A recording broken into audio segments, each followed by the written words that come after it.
We provide you the platform to turn your dreams into reality. Give wings to your aspirations with KR Mangalam University. Jammu Kashmir के पहलगाम में आतंकियों ने पुणे के संतोष जगदाले और उनके दोस्त कौस्तुभ को मार डाला। अब उनके परिवार पर दुखों का पहाड़ टूट पड़ा। बेटी के सामने आतंकियों ने पिता और उनके दोस्त को मारकर परिवार को कभी न भूलने वाला दर्द दे दिया।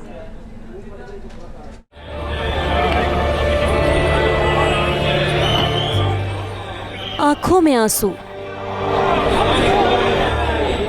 दिल में कभी न भूलने वाला दर्द, परिजनों की आंखें नम, जहन में जिंदगी भर का गम। पहलगाम में आतंकियों ने ताबड़तोड़ फायरिंग की। उसने उसको गोली मारी। यहाँ पे उसने बोला कि शायद मुस्लिम ही है, उसने उसको गोली मारी। नहीं। मेरे पति का बच्चा लो। 1 घंटे तक आतंकियों ने खूनी खेला खेला।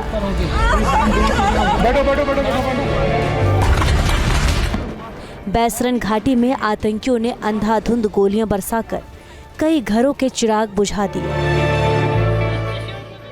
किसी का सुहाग उजड़ गया तो किसी के सिर से पिता का साया उठ गया। किसी माँ की कोख सूनी हो गई तो किसी बुजुर्ग पिता का सहारा छिन गया। किसी ने भाई खोया तो किसी के अंकल को मार डाला। पुणे के संतोष जगदाले भी आतंकियों की गोली का शिकार बने और उनके परिवार को भी कभी न भरने वाले जख्म मिल गए।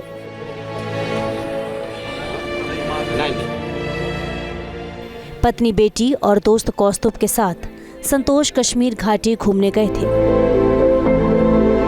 दोनों दोस्त पहली बार ही कश्मीर गए थे, लेकिन उन्हें क्या पता था कि उनका पहला और आखिरी सफर होगा।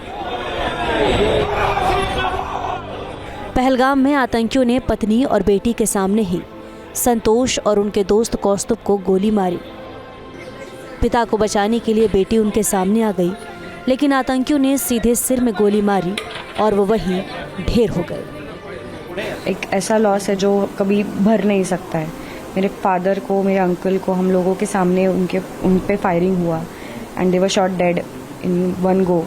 और वो सब होने के बाद उनको यहाँ पे लेके आना, उनके सब रिचुअल्स, जो लास्ट रिचुअल्स थे वो मैंने किए एंड वो इतना अनबेरेबल था कि मैं ज़िंदगी में कभी भूल नहीं सकती जो भी मैंने देखा। जो भी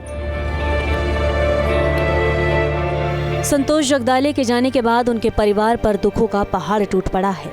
वो अकेले कमाने वाले थे। अब उनके परिवार के सामने रोजी रोटी की दिक्कत है। सरकार से मदद की गुहार लगा रहे हैं।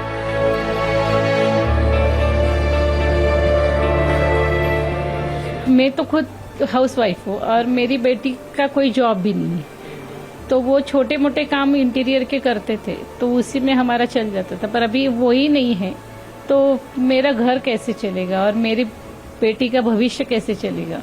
और सबसे मेन बात तो मेरी बेटी की सिक्योरिटी मेरे लिए बहुत ज़्यादा इम्पोर्टेंट। तो मैं चाहती हूँ कि गवर्नमेंट मेरे लिए मेरा घर चलाने का कुछ मेरा इंतज़ाम करे और दूसरी बात तो मेरी बेटी को जॉब दिलाए। एक ऐसा लॉस है जो कभी भर नहीं सकता है। मेरे फादर को, मेरे अंकल को, हम लोगों के सामने उन पे फायरिंग हुआ and they were shot dead. बेटी असावरी जगदाले पिता को याद कर भावुक उठती है तो वो कहती है कि उनके पिता निडर शख्स थे, लेकिन आतंकियों ने उन्हें मार डाला। अब वो कभी वापस नहीं लौटेंगे, लेकिन वो अपने पिता की ताकत को साथ रखेंगी। मेरे फादर बहुत ही अच्छे इंसान थे। किसी से भी आप पूछो तो वो आपको वही बताएंगे। आपने देखा भी होगा कि इतने लोग उनसे प्यार करते हैं कि जब हम लोग उनको एयरपोर्ट से इधर लेके आए तो हम लोगों से पहले ऑलमोस्ट 100 से ज़्यादा लोग हमारे घर के बाहर खड़े थे। उनका स्वभाव ही ऐसा था ना कि अगर आप उनको नए मिले हो ना तो आपको 1 घंटे में वो अपना ऐसा दोस्त बनाएंगे कि आपको लगेगा कि 10 साल से आप उनको जानते हो। मतलब उनके मेरे एज के भी फ्रेंड्स है। इतना उनका नेचर बहुत अच्छा था। मतलब और किसी को भी हेल्प करो, जो भी तकलीफ में दिखे उसको पहले जाके हेल्प करो, ऐसा उनका नेचर था। तो कभी एक्सपेक्ट नहीं किया था कि उनके जैसे अच्छे लोगों के साथ ऐसा होता है। आंखों में आंसू, आवाज में असहनीय दर्द और चेहरे पर उदासी। पिता संतोष की मौत के बाद अब ये परिवार गम में डूबा है। लेकिन बेटी असावरी का जज्बा देखने वाला है। अपने पिता के अंतिम संस्कार में उन्होंने खून से सने कपड़े ही पहने।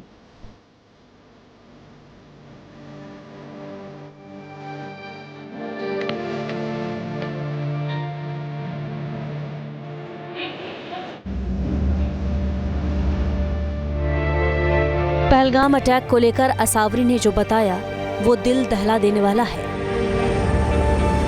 जिस वक्त हमला हुआ उस वक्त ये लोग फोटो क्लिक कर रहे थे, तभी ताबड़तोड़ गोलियां चलने लगी, चीख पुकार मचने लगी। ये लोग टेंट के पीछे छिप गईं, लेकिन आतंकियों ने पिता और उनके दोस्त को गोली मार दी।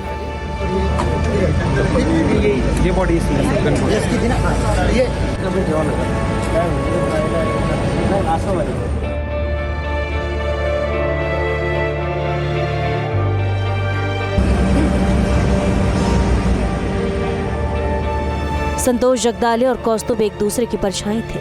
वे आजीवन दोस्त रहे और मौत भी उनकी एक साथ हुई, लेकिन दोनों की ये मौत देश भर को गमगीन कर गई। आतंकियों ने इनके परिवार को कभी न भूलने वाला दर्द दे दिया। Team news nation.